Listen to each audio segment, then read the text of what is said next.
bienvenue sur l'antenne de l'IDECAF. Je suis Hervé Fayet et je suis très heureux de vous retrouver pour ce 20e épisode de l'antenne de l'IDECAF et notre 63e vidéo en ligne sur la page YouTube de l'IDECAF. Le 18 septembre dernier, l'un des plus célèbres monuments parisiens a été empaqueté, comme le fut le Pont-Neuf en 1985. Ce fut le dernier geste d'amour de Christo pour une ville qu'il connut dès 1958, après avoir quitté sa Bulgarie natale. Décédé en mai 2020, l'artiste n'aura pourtant pas pu voir l'accomplissement de sa dernière grande œuvre. Le 18 septembre, tout le monde a pu toucher, effleurer ou palper la toile argentée tramée de bleu qui a recouvert l'Arc de Triomphe à Paris. De chacune des 12 avenues débouchant sur la place de l'Étoile à Paris, il est maintenant possible de porter un nouveau regard sur l'édifice historique dont l'empaquetage est cerclé de cordes rouges ainsi que l'avait voulu Christo. Il disait « Ce ne sera pas une œuvre architecturale normale, mais un objet vivant qui ne cessera de se mouvoir. » Bâti sur une colline et haut de 50 mètres, l'Arc de Triomphe est balayé par les vents.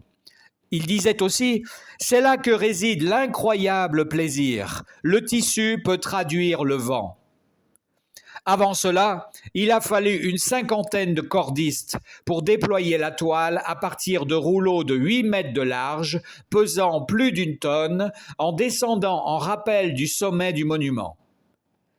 L'Arc de Triomphe empaqueté est à l'instar de la plupart des œuvres de Christo et de son épouse Jeanne-Claude, temporaire et spectaculaire. C'est l'alliance d'une prouesse technique et de sensations brutes et visuelles. Cette œuvre d'art sera visible à Paris jusqu'au 3 octobre. Christo aimait que les gens touchent, confie son neveu Vladimir Yavachev, bras droit de l'artiste depuis le décès de Jeanne-Claude en 2009. Car ce projet est aussi un héritage. Christo m'avait demandé de lui promettre de finir le travail et je lui ai promis. La petite anecdote, Vladimir ne prenait jamais le même avion que son oncle afin d'être certain que si l'un d'eux disparaissait, l'autre pourrait continuer. On ne sait s'il faut établir un parallèle entre ce lieu et le premier logement de Christo à Paris, rue Quentin-Bochard. Arrivé dans la capitale en 1958, le jeune étudiant en art logeait dans une chambre de bonne dont la lucarne donnait sur l'Arc de Triomphe, et des myriades de toits en zinc ou en ardoise. C'est une vue qui l'a longtemps inspiré. Hormis la référence aux couleurs du drapeau français, tissu bleuté, blanc du ciel et cordes rouges, Christo voulait que la teinte de la toile recrée ce sentiment de permanente surprise qu'on expérimente en regardant les toits de Paris. Leurs reflets, disait-il, vont du bleu profond gris au bleu cobalt le plus intense, en passant par du bleu d'Elarobia et un glorieux et scintillant gris-argent. C'est à Paris, entre 1958 et 1964, que tout s'est joué, cristallisé sur le plan artistique et privé, assure Laure Martin, qui préside le projet Arc de Triomphe et qui a connu Christo et Jeanne-Claude dans les années 1980. Tous les deux étaient nés le même jour, incroyable, le 13 juin 1935. Et tous les deux avaient vécu une très belle histoire d'amour et d'art.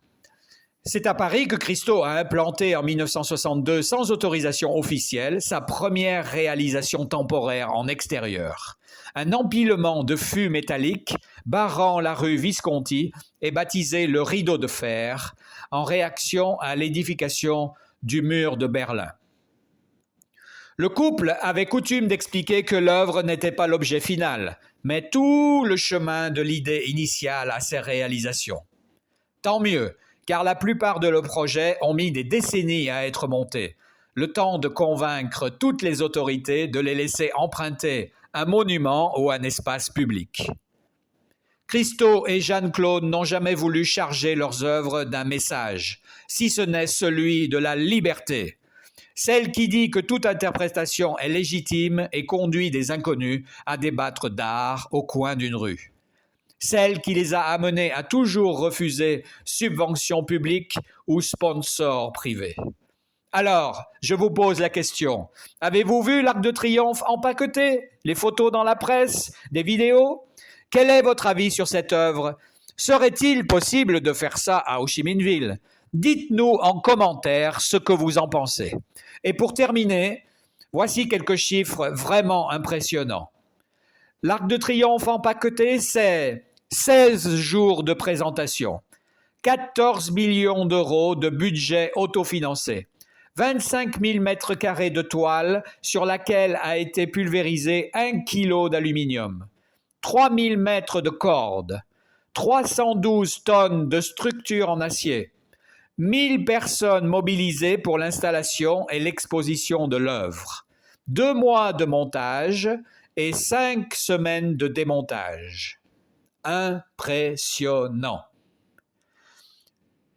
Je vous souhaite une excellente santé. Soyez forts et prudents. À vendredi prochain pour un nouvel épisode de l'antenne de l'IDCAF. N'oubliez pas de nous mettre tous les commentaires que vous voulez sur cette œuvre de l'Arc de Triomphe empaqueté. Au revoir.